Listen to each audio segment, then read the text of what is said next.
Chiyoko Sakamoto. I think her family story is really interesting. The Sakamoto family, so Chiyoko's parents and her older sister Tae immigrated from Japan in the early 20th century. And Chiyoko was born here along with two other brothers.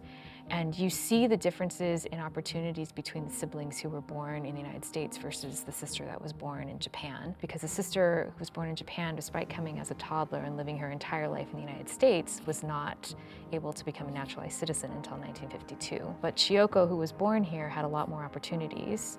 And so we have some artifacts in the collection that talk about her law school career and subsequent career in law. What must that have been like? I mean, she was the only woman, the only person of color in this law school class? Yeah, I can only imagine the challenges and obstacles that she faced in getting her law degree. Where'd she go?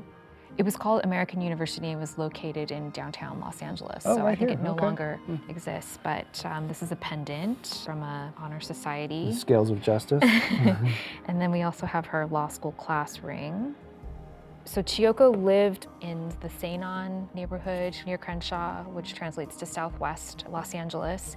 The Sakamoto family were forcibly removed from Los Angeles. They first went to Santa Anita Racetrack and then ultimately to Amachi, which was one of the concentration camps in Colorado. Did she bring any of her legal experience or expertise into that?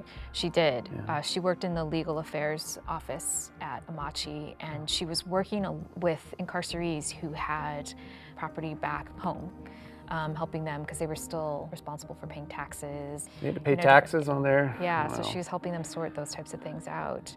Chiyoko met her husband in camp, and then they first resettled in Ohio, and they eventually came back to Los Angeles. And Chiyoko did not think she would restart her law career, because again, it was really difficult to find employment. But Hugh Macbeth, the prominent Black attorney, civil rights attorney that stood up for Japanese and Japanese Americans throughout the war, hired her to work in his law firm. For this civil rights law firm. That's right, yeah. Doing very prominent, important work in the area. So they had an office in the Crenshaw area, and they also had an office in downtown Los Angeles. Oh, these are her business cards. That's right, yeah. Oh. Yeah, so this first business card is when Chiyoko Sakamoto is working with Hugh Macbeth Sr. and Jr. And then after Hugh Macbeth Sr. passed away, she started her own firm. And so this is the business card that represents her firm. Chiyoko Sakamoto, attorney at law, 3324 West Jefferson Boulevard. She was instrumental in starting the Japanese American Bar Association, which still exists today, and then also involved in a professional organization for female attorneys as well.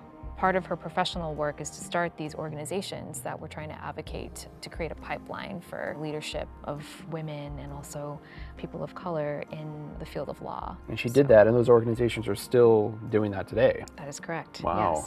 Yes. Wow. This is her? That's right, yeah, before the war. I love this photograph. So this is Chiyoko in the middle here, and then you see her mother, Kume, and her sister Tae. Again, Tae and her mother become eligible for naturalization in 1952. It takes that long, despite living in this country, for 50 years or so. So they're standing in front of their house in that Crenshaw, Seinan area. And what I love is that these three women supported each other and eventually were able to buy this house in that neighborhood. I mean, a collection like this makes this story that you tell about somebody just so much more personal. I mean, she Exactly. wore that ring on her finger. Exactly, yeah.